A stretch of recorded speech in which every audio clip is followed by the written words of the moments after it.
What's up, everyone? Welcome back to another episode of the Heel Hookers Podcast, episode 129. Let's go. Boy, oh boy. What do you guys think we got coming up this weekend? It is the obvious, the thing that we get more times than not when talking about the UFC. It's the Apex, baby. Let's go. That's why I gotta have the bottom. Right? Apex. Get a soundboard. Listen, honestly, I have one. I just don't use it. it's not too bad. I'd say it's a pretty solid Apex card. I really like the main event, and there are some solid fights in here, even if, like, there's really nobody ranked or any big names like that, but the fights are going to deliver. I do believe that. So I think it's a pretty solid card. Not upset at all. Card's actually trash. No, but I mean, it could play out that way. It could play out that way, but like on paper, I think it's going to be one of those ones where, yeah, on paper it doesn't like sound great. It's like whatever, but a lot of good fights. No, yeah, exactly. Like, there are fighters who are definitely like fun fighters and are going to have like actual scraps on this card. So I'm not mad at this card. Yeah. A couple fights where I'm like, I don't care who wins or loses though. Like, there's a lot of fights that I'm like, I don't got a dog in this race, you know? Yeah. That's the thing with this card. It's other than the main event, there's no fight that actually has any real meaning to it in terms of the divisions or anything like that. You know what I mean? Most of the fights, other than the main event, we have like an older fighter that's been around. We just know everything what's up with them. But That's what takes us to the point of it's just the sleeper card where, yeah, not a whole lot of meaningful names, but the matchups, they're more than likely going to deliver. So let's just jump right into all of it at the main event where it matters most. You know, just talking shit and all that with the Apex, all, you know, whatever. Mm-hmm. But with the main event, it's a flyweight main event. So you know what that means. It's gonna be some good ass shit. We're probably getting some ridiculous scrambles. Yeah. We might get an insane finish between these two fighters. Because Brandon Raw Dog Royval versus Tatsuro Taira. Just looking before we started, I did not realize at all that they both actually had the same amount of wins in the UFC. Both with 6 wins. Yes. Royval has 3 more fights with 3 more losses. Tatsuro Taira, undefeated, 16-0 in his career, perfect 6-0 in the UFC. Yep. They both got 6 wins, but against entirely different levels of competition. Taira coming in young as hell. You got the normal progression of him. You know what I mean? Making his UFC debut in 2022, which was post them, like, you know, after deciding that they wanted to get rid of the division, and then they were like, oh no, actually, let's keep it around and let's actually try and rebuild this thing. It's had some time, so he came in, you know, no real big names. The most notable names, like, on the way up, I'd say, are Edgar Chairez at this point, and then Alex Perez, obviously, in the last one, getting an actual ranked win. Just crazy that it took all that time to get a ranked opponent, and it finally came against Alex Perez. I know, because David Dvorak pulling out against him in October of 23 ends up fighting Carlos Hernandez a couple weeks later. It's supposed to fight Tim Elliott. Tim Elliott pulls out. Then supposed to fight Joshua Van. They switch it all up. Now, then he ended up getting Alex Perez. That all wacky shit over in the late end of spring, early end of summer. Yep. But motherfucking Raw Dog Royval, he came in making his UFC debut 2020, so that was immediately after, like, that was right when they decided, oh, let's not get rid of this division, so they were just bringing people in. Tim Elliott, a top-ranked guy, and they were just like, Royval, you're fun, you get finishes, so let's put you in against Tim Elliott. Gets it done by a submission in the second round, finishes Kai Kara France after that, 2 losses back-to-back to Moreno Pantoja. Rogerio Bontorin, who was ranked in the top 10 at that point, Matt Schnell, Mateus Nicolau, and then loses to Pantoja for the title fight last year, and obviously got the win earlier this year against Moreno. Just an incredible resume, and just the level of competition that he has fought in the UFC, nothing less than top 10, top 15 fighters, you know what I mean? And a lot of champions in there too. With all that, we know Royval, he's wacky as shit. He's always looking to just throw out finishing techniques, whether it's on the feet, looking for the submission on the ground. Yep. Do you think that he's going to be able to find a way to get it done like he normally does against Tatsuto Taira, or is the wrestling pressure going to be a bit too heavy? I don't know. Yeah. Because like you said, the competition that they fought is very different. Taira is 24 years old. We just haven't seen him against anybody like Royval. Not that there's many people like Royval, but going from Carlos Hernandez to Alex Perez to Royval, it's just very, very different. You can't count Royval out at all. He has shown that he's dangerous in like on the feet, on the ground. Like he's there for a fight for sure. Taira, seeing him come up, like obviously he's good. You know, he has good grappling. He's been trying to show off his striking a bit more, which is kind of what concerns me. Like I think he is smart enough to like, nah, maybe I shouldn't do this with him, but you don't actually know that. And then even so, it's like I said, Royval is a threat on the ground as well. He has 9 submission wins. Like even with his striking being so wacky and like you don't know what he's gonna throw, like he has 4 KOs but the 9 subs. So yeah. Taira takes him down, like he could easily throw something up and get him. Like I don't know where this is gonna go. I'm super interested, and I do want Taira to win. Like I like them both, but I want Taira to stay undefeated. I want him to do great things. No, yeah, it's just a huge test ahead of him. Yeah, because Alex Perez, obviously he's a solid fighter. You know what I mean? Like he's not bad at all.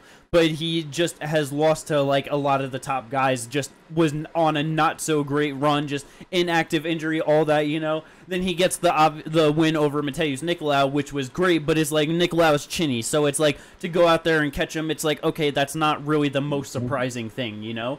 So, and then the way that Taira got it done against him too, it really was crazy how he was locked up, like, you know, from the back, leaning so hard, putting that pressure to like cause the injury. I do think it goes to show that even off of an injury win, he got a performance bonus that night. Like it just goes to show that it wasn't just a freak accident injury where Kevin Holland, how we were talking about, or you know what I mean, Fiziev against Gamrot type shit. Like he caused that. He was looking good in there, and he did deserve a bonus. Like he was definitely looking very dominant in there. Yeah, and it's like you said, with being worried about him testing his striking, you know, with Royval, I feel like it's gonna be much like how he did against Alex Perez, where he's gonna be smart about it. He knows that the ground game is gonna be the best path to victory, but he can't be dumb about it. He can't be like rush it. He can't be reckless, especially against someone like Royval. I definitely expect him to go out there being patient on the feet, looking to move around, work behind a jab,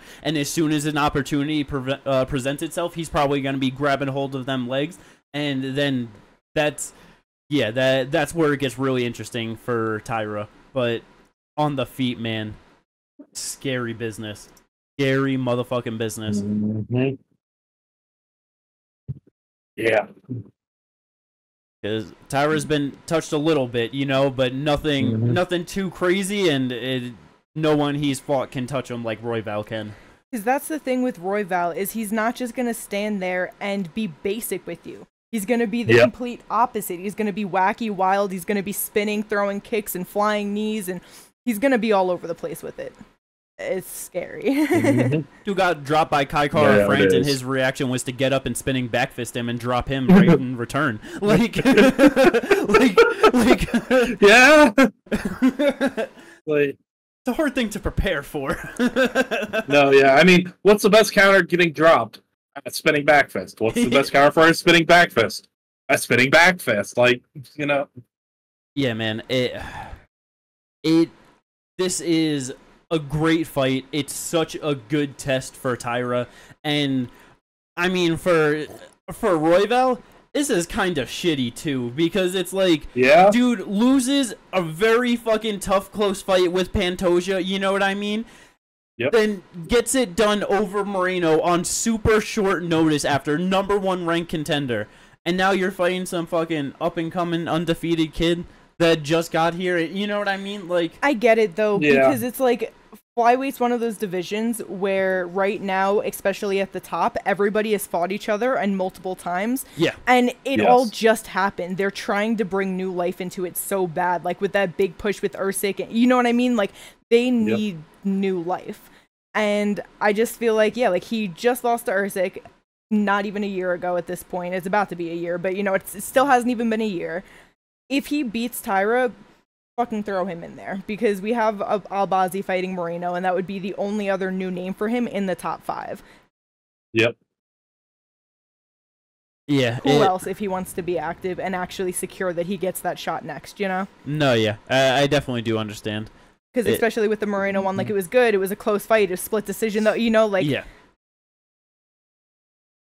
Yeah, it's definitely a weird title picture right now.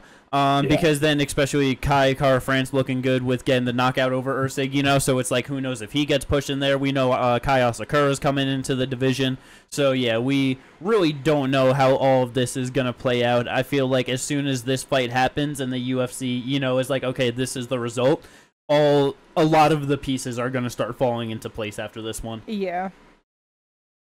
And even the Albazi and Moreno one and shit, if they did do a Kai versus Kai fight, like, there could just be a lot of things that could end up falling into place, and this division could maybe move along. No, yeah. No, yeah, 100%. Let's go. Counts.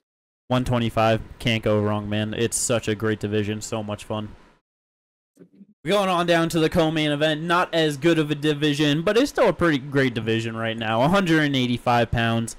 We got some 2 old boys in the game going after it. Hell, The Iron Turtle is barely old. He's 33. Okay, I thought he was 34 at least. As soon as I started saying that, I was like, wait, I don't think he's as old as I remember. But yeah, 33 years old for Iron Turtle, 36 years old for Brad Tavares. It's just hard because Iron Turtle was looking real good, going on a nice little run. But that loss to Andre Muniz was just really rough, you know?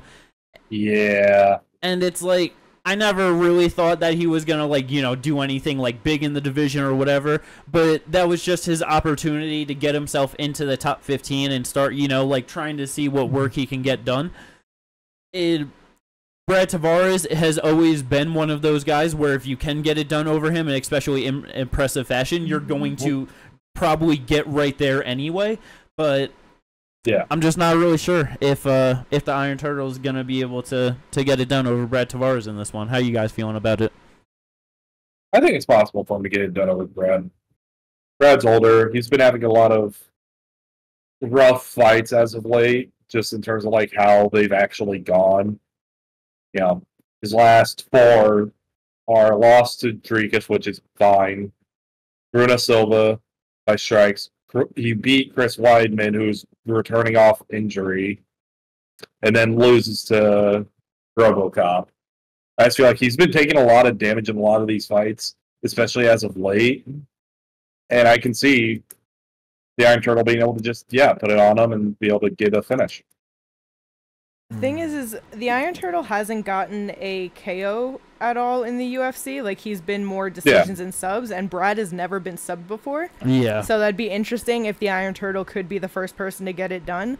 But it's like, to Jimmy's point of, like, losing that decision to Andre Muniz, there's a chance he could lose a decision to Brad. No, but I do think he will. I do think he should win.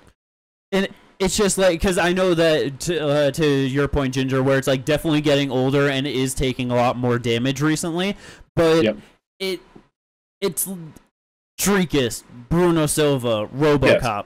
Those are big bangers of strikers. You know what I mean? No, Iron Turtle is like a decent level grappler, you know, where it's just like, now you look at just like, you know, his last 3 wins: Chris Weidman, Omari Akhmedov, Antonio Carlos Jr., all grapplers. So that's where I wouldn't be surprised if the Iron Turtle just struggles to do too much with the grappling, or like get him down consistently enough, hold him down, get a sub or anything like that, and Brad just might thump him up on the feet a little bit. I'm not sure. I'm really hoping for an Iron Turtle win for sure, but he's really gonna have to he's gonna have to show out in this one to get it done. Yeah.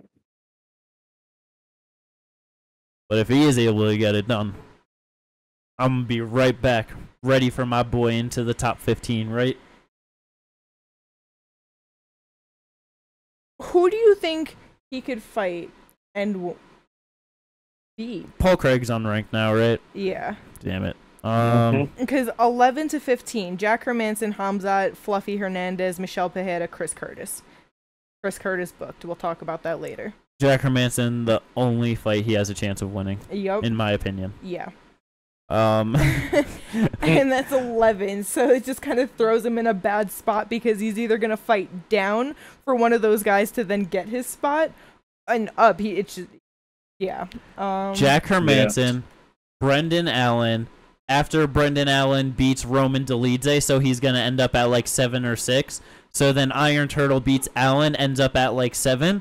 And then that's when he just gets thrown into the wolves and loses. I'm sorry, but I think that Brendan Allen beats the Iron Turtle. I'm not sorry. Yeah, I agree with that. He beats Jack Hermanson. Sure. Bro, Brendan Allen was gassed after grappling for a round with Nasruddin. And he was winning every position and doing good. Yeah. It's insane seeing who, like, it's like all the Iron Turtle, like, was, you know, he lost 2 of his first fights and whatever.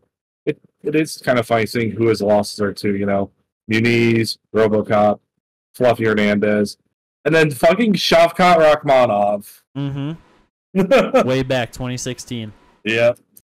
But it's like, and I mean, honestly, though, him versus Brendan Allen, the battle of the rear naked choke artist, you know, that would be a whole lot of fun.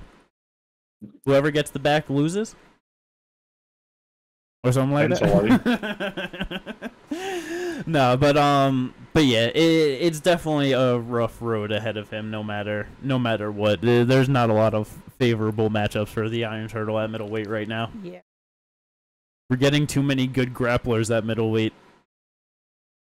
It's scary. The strikers got to get better. But let's go. We'll see what happens in that co-main event. Feature about 155 pounds. You know we're always guaranteed with a good fight there, right? Grant Dawson, he is back. 21-1 record overall. Was going on a real good run. And then, oh boy, it all got shut down in a single instant by Bobby Green. Green. 33 seconds into the first round. It was absolutely horrible. Bounced back with a solid unanimous decision win over Joe Selecki, but just not the greatest name. You know what I mean? It is like... You want to know what's really funny that I just realized about Grant Dawson's record? Huh. In his 2 losses, they were 2 knockouts, 2 seconds apart, at 33 seconds and 35 seconds into the first round. That's really funny. That's crazy. How you get knocked out twice, both of them sub-minute, and those are the only losses of your career. It's like, hey, you got to get me in about 34 seconds, give or take a second, you know? Like, that's your opportunity to beat Grant Dawson. That's so funny. Yeah, that is pretty crazy. I mean, this really should just be like another good bounce back fight for him to get a win, right? Yes. I mean, I'd agree with that. Rafa Garcia, like a solid fighter, but he's not, you know, like someone outstanding or anything. 30 years old, so just, you know, coming in, but 4-3 in the UFC. 4-3 in the UFC. Like his last 2 wins are Clay Guida and Mahashete. Yeah. But his losses are to Nasrat Hapras, Jakar Close, and Chris Grutzmacher. Yeah. Grutzmacher. Yeah. I always forgot to pronounce that name. But yeah, no. Yeah, I just feel like this is a fight that he should be able to win, be able to come back, and then, you know, start building up his resume again. I don't think it'll be the most exciting fight, but I think Neither it'll be do a I. solid fight for Grant Dawson. Yeah. Yes. Yeah. I would not be surprised if he's able to get a sub in this one. But yeah, we'll see how that goes for Grant. I just don't know what he's realistically gonna do at 155 pounds in his career. You know, 30 years old. I don't know how. Like, obviously, just, you know, one fight could just be, you know, just one of those things. But like, What do you guys think he could do at 155 pounds?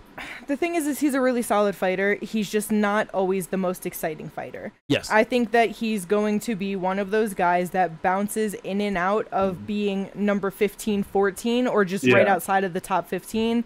Even if he does keep winning, and it's like if he keeps winning, that's where I think that he'll go up. But like then I think he's gonna get matched kind of unfavorably, and he's gonna be used as a step up for somebody. You know, I'm not sure. Unless he just proves like, no, I'm here to win, and he ends up beating those guys, then he might move. But I'm not sure I see him really breaking like the top 10. I can see him being perennially anywhere between 13 to unranked, and just being that guy who's like, hey, if you're supposed to be here, here's your chance.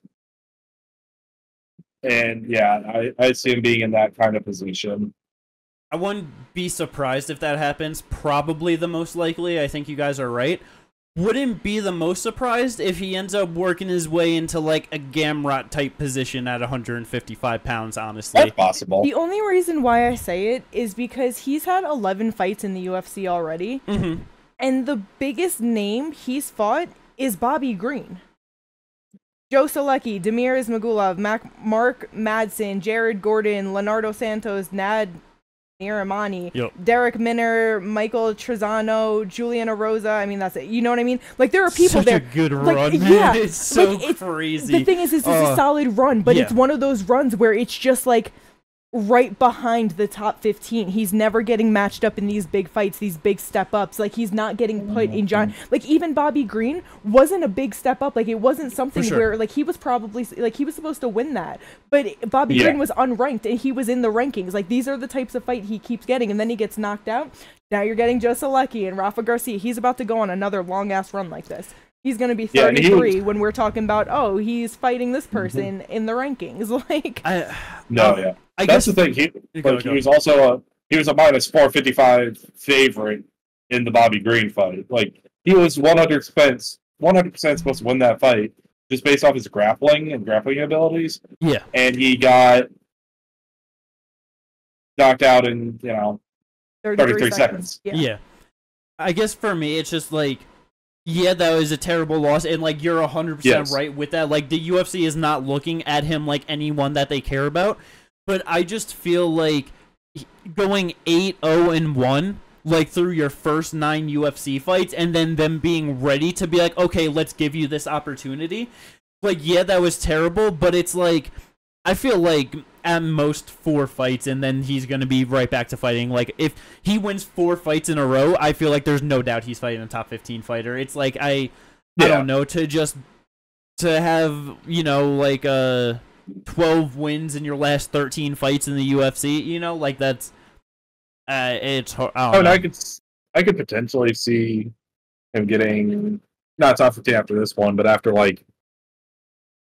shit.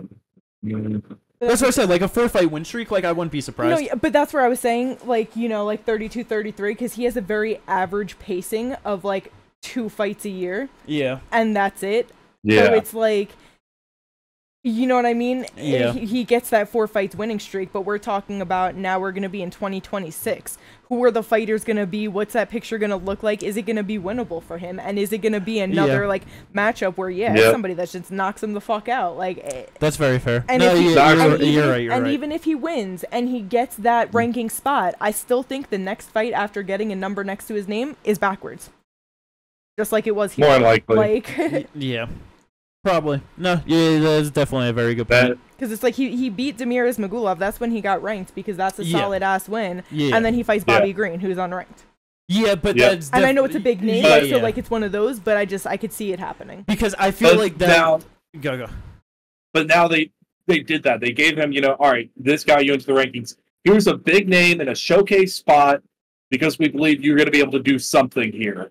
And then getting knocked out in 33 seconds. They're not going to do that again for someone who that happened to, because all of a sudden, like, yeah, he could get back into the rankings, and then it's like, I'm not saying Matt Frivola beats him, but you know what I mean? Like, someone with like Matt Frivola power all of a sudden comes up and knocks him out. It's like, well, the same thing just happened again, and it's like, and because of how long it's going to take, because he tends to only find out 2 times a year,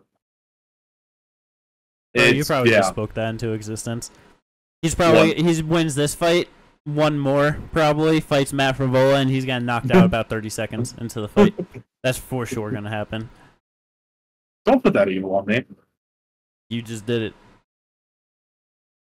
Is that it's just that's just so likely of someone that they would put him against. You know what I mean? Yeah. I know.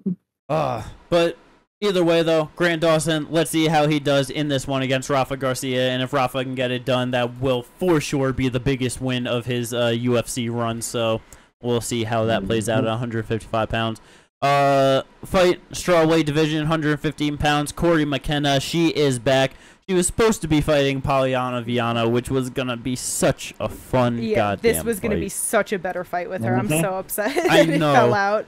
Like, I know it's such a meaningless fight, but it would have been so much better. Yeah, because now she's fighting Julia Pilastri, 0-1 in the UFC, 1-1 in Contender Series. Her one loss in the UFC, Josephine Knutson. So it's not a bad loss. Josephine's a very solid fighter. Yes. But it's just, you know, just nowhere near the hype or the fun, you know? Yeah.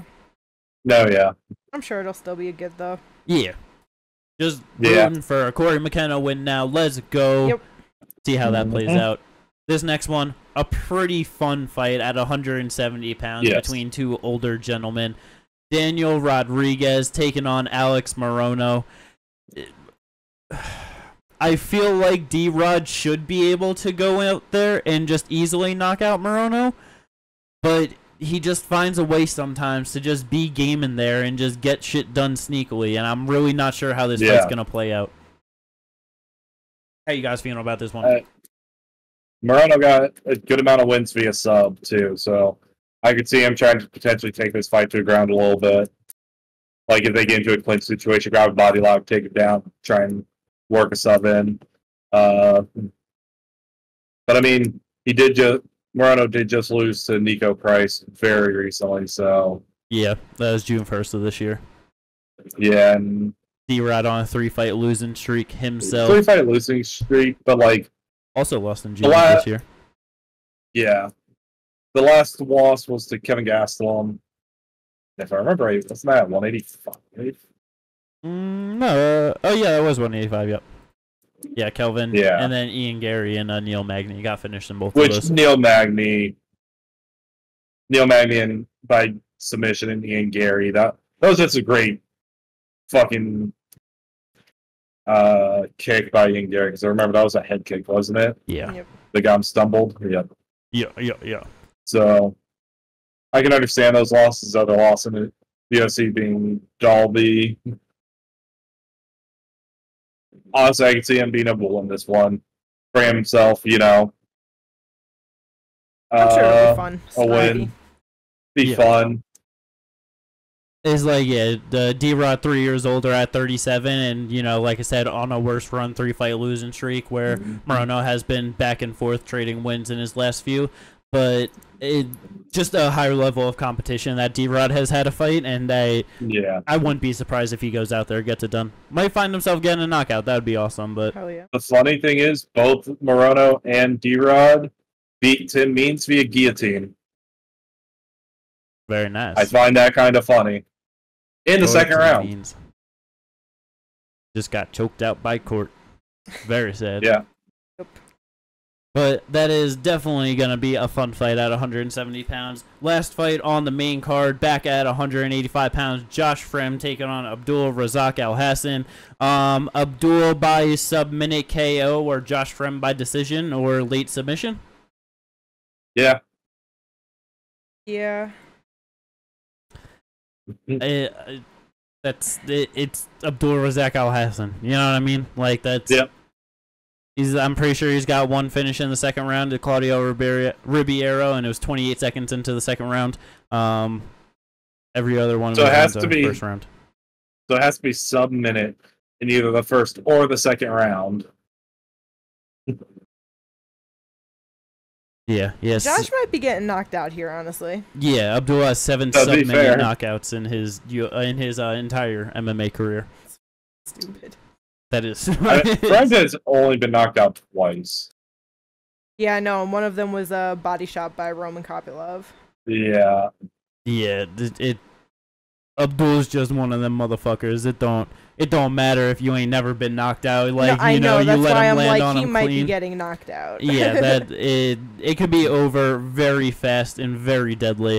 Or Josh bad decision. More than likely. But I do think it should be some solid fun overall, though. No, yeah. But let's go. That is the main card. Prelims. We do got some solid matchups on the prelims as well. I know what we're all the most hyped about on this prelims. The one, the only, Chris Barnett. He is back. Let's fucking go. Yeah. I know, he's been out for so long. I know. Yep. It's been a little over 2 years. Yeah. But yeah. Second man to miss weight at heavyweight. First man, right? Wasn't the first man Justin Tafa? Oh, was Justin first? I think it might have been Justin first. Pretty sure it was Justin Tafa, and then Chris Barnett. So fitting that Chris Barnett is fighting Junior Tafa on this Saturday's card.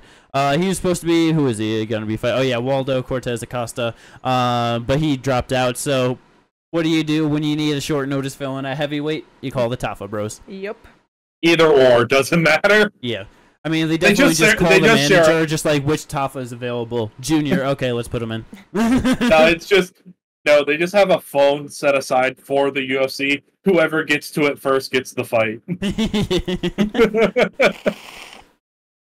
But that is like Kate said. I don't know if you said it at the start of the podcast or before the podcast. I think I said it beforehand about just this being the one heavyweight fight that I'm actually excited for when it comes to outside of the rankings. Yeah. Like Chris Barnett and Junior Tafa, they're actually fun. And when it comes to Tafa, he gets fucked because people wrestle him and he can't do that. Or, I mean, he gets leg kicks. But either way, it's like Chris Barnett, like, he's going to strike with him. It's going to be a good time. It's going to be fun. Yes. Hell yeah. He will definitely do that. And wacky striking, too. Like, yeah. Spinning shit and fucking jumping shit. Like, he's all over the place. Yeah, being 5'9" at heavyweight is crazy. Damn. So you know he's built wild, and then to be fighting the way he does, incredible. I love him. Yeah. I didn't realize he's 38 years old now, though. Damn. It's fine. It's He's Heavyweight, though. At least 5 38, years. 5'9" with a 75-inch reach. It's so insane, man. A 28-year-old Junior Tafa, 6'3", with a 72-inch reach. All right. Freakishly long arms. Is way too short for his division. Like, dude is like that's an average size featherweight in terms of his height, and it's like there are plenty of people at lightweight with 75-inch reach, but he's 265 pounds to the point where he missed weight, but he spins and jumps and flips like He lands on his butt, but who gives a shit? yeah.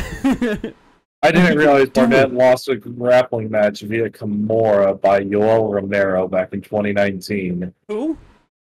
Chris Barnett. Oh Nice. my god, that's awesome. Got Kimura by Yoel Romero in 2019. That makes sense. It's fucking Yoel. But yeah, that is definitely the most fun fight on the prelims. We do got some more good fights on it. JSP versus Pat Sabatini, quick one. That should be a very solid fight at 145 pounds. But my boy, I'm so scared for him. The hybrid, Nico Price, back at it, taking on Themba. Oh yeah. Yep. He's just taken so much damage at this point in his career. He's been knocked out a couple too many times. Only 5 times. Yeah, that's not good. And there's a whole lot of damage in all the other non-knockout losses, and a whole lot of damage in all of his wins. Yeah. Yeah, man, he could easily go out there and just get one punch by Themba. Yeah, he might. Yeah. But let's hope he's found the proper steroids for this fight. I give him a little bit extra chin power, you know, and he could just go to war with Themba for 3 rounds, and we get some fun. Jimmy, it's fine. He just won against Alex Moreno. The last time he got knocked out was by Robbie Lawler. It's fine. Themba goes out there, takes him down. Nico gets another finish off bottom via strikes. He's got up kick to the liver. Hey, he's got an up kick KO already against James Vick. Yep. And then Hammer Fist off his back to Yep. Randy Brown. Yep. Incredible. That's the hybrid. Ah, the good old days of Nico Price. Mm. But yeah, scary one though. Yeah, I think Clayton Carpenter and Lucas Rocha, I don't know. Rocha? Sure. I don't know. That's going to be a fun fight. Yeah. Actually, both flyweight fights are probably going to be fun. DJ Vergara and Ramazan Bek Tamirov. Yeah. Both of them very solid fighters. Yep. But yeah, Ramazan Bek making his UFC debut. Was it? Yeah, he just came off of 2 KO wins in Ryzen. Oh, I could have sworn we saw him before. Did we watch that Ryzen card? Might have. might have. Ryzen What's the last 44. one? I don't know. Maybe I didn't. Fight Ryzen Carlisle was on that 44. card though. The main event? No. Definitely didn't watch it. But yeah, hopefully that's a fun Spike fight. Carlisle lost on that card. Yep. But yeah, CJ Vergara, solid fighter, 3-3 in the UFC. It's flyweight, so it's like even if they're not the greatest fighters, they're gonna put on fun fights most of the time. Yeah, and that's the thing is he usually is in fun fights. Yeah. Chidi and Jaquani back against Jared Gooden. That is more than likely gonna end in a KO probably. Just a lot of fights on here that should honestly be fun. Oh yeah. Well, let's go. That is the UFC fight card from the Apex. Hopefully we get some good stuff. On to some fight news. We don't got too much, but we got some solid stuff. 185 pounds, Chris Curtis. He is back, taking on Roman Kapilov. A great fight. A great fight for strikers. Yeah. Chris Curtis gonna get fucked up by Roman? Yo, honestly, I think so. His striking is very good, Yes. and I mean, I know it was against Cesar Almeida that he went to the grappling, but he was even doing a little, like, good up until he got choked out by Fluffy with the grappling, so it's like, if Chris tries to go there at all, I think he might be okay. Oh, yeah. I don't think think Chris can do shit to him in the grappling. Exactly. So that's what I'm saying, like, if he tries to go there, I don't think he's really going to be able to do much with it. Like, Roman might really just go out there and fuck him up. Yeah, because it's one of those things, like, Chris Curtis also getting older, you know what I mean? He's 37 years old now. Yeah, so... Roman not the youngest, but 33. Yeah, much more in his prime, right? Like, you know, towards the end of it. Especially for 85, yeah. But, I feel like Chris is just... He's too patient sometimes, and then, like, he'll just load up on the big shot too much, you know what I mean? And against Roman Kopylov, he is so okay to move backwards with really good kicks and, like, just fight off the back foot. It's just going to be a really hard fight for Chris Curtis. Could be an easy decision win for Roman, but maybe he tries to get flashy and ends up with, like, a knockout or something. That'd be pretty awesome. I was going to say, he's only gone to decision 3 times in his whole career. 11 KOs, 2 sub losses. I don't know how many times Chris Curtis has been finished. Once. Okay. He's been knocked out. Well, he's been knocked out once, subbed once. Gotcha. He's lost 9 decisions, so it's not going to be easy to knock him out. That's for sure. Yeah. But that's definitely Roman's thing. The only person to put him out, Ray Cooper III. Oh yeah. Let's go. But yeah, very solid fight. Kopylov trying to get his opportunity to be ranked in the top 15. Over to 2 top 15 contenders, 2 top 10 contenders at heavyweight. Let's go. Jailton Almeida. He called for this fight as soon as Spivak won his last one over Taira, and he's getting it. I was hoping we'd get it for the end of this year so I could get another win on my draft with Jailton, but sadly, not having that. So now I don't care about this fight. It absolutely sucks. I mean, you can draft Jailton. You weren't going to get year. a point anyway. Spivak's about to win. Bro, that is so not fucking happening. Blast double. Are you sure? Blast double after a front kick to the body. Jailton Almeida. He's going to get fucking anacondaed for it.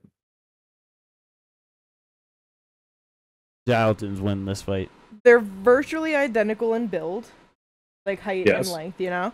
And Spivak can actually grapple, though. He can. I just think This is Jailton's better. If anyone I think it's can... interesting, for sure. Because it's like he hasn't really fought anyone that's I can get subs and grapple the way that Spivak can. You know what I mean? Like his last fight with Romanov, cool, and he lost to Curtis Blades. Yeah, he grapple fucked him that first round. Yes, so that was good right there. I think Curtis Blades is a way bigger, more physical, dominant grappler than Sergey Spivak. Okay, First round sub for Gilton, in my opinion, honestly. But here's the thing. Here's the thing with the Curtis thing. Is Curtis is a wrestler. He is good when he is the one putting you on your back. Yes. Yeah. He is not good off of his back. I don't know how Spivak is off his back. We haven't really seen that. Yeah. I just got a feeling this is easy money for Gilton.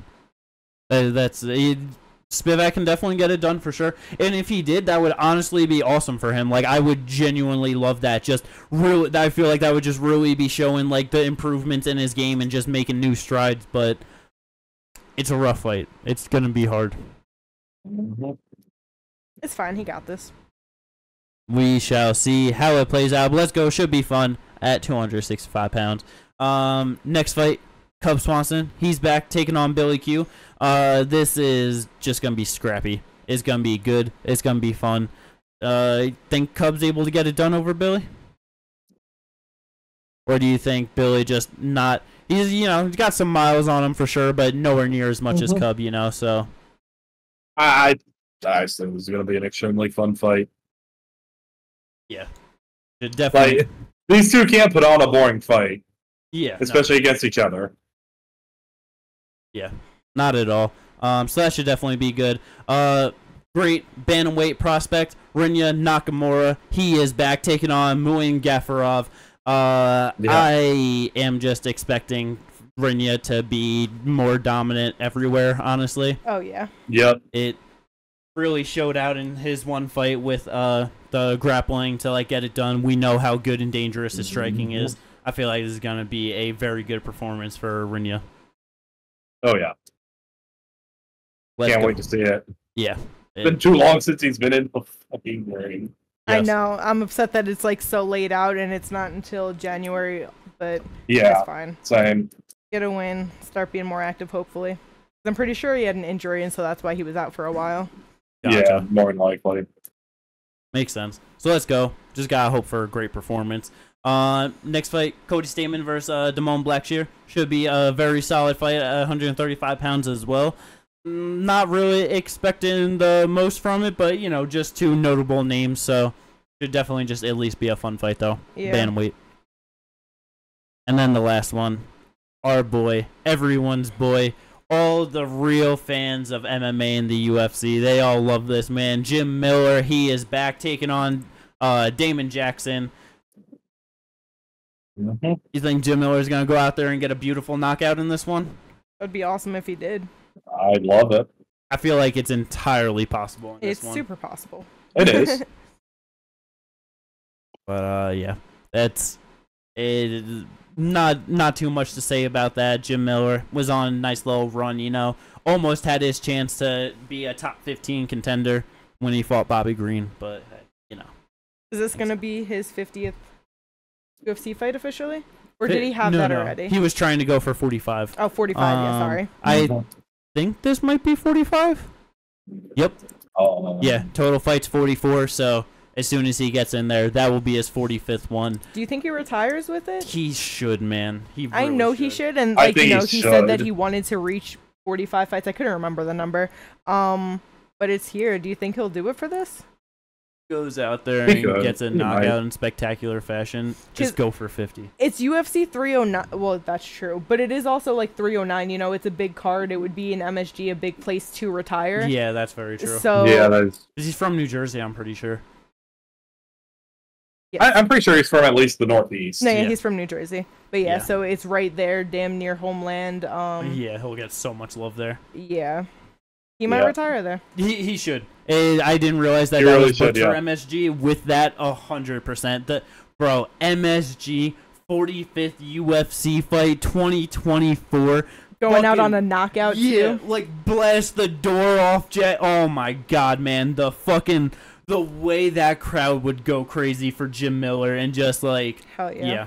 I just very much hope that if he does plan on that being the last one, let the UFC know ahead of time so we could get that fucking highlight reel, man. What a highlight reel Oh it my would be. god. Yeah. Fucking highlights for 45 fights. God, Yeah. well, 44.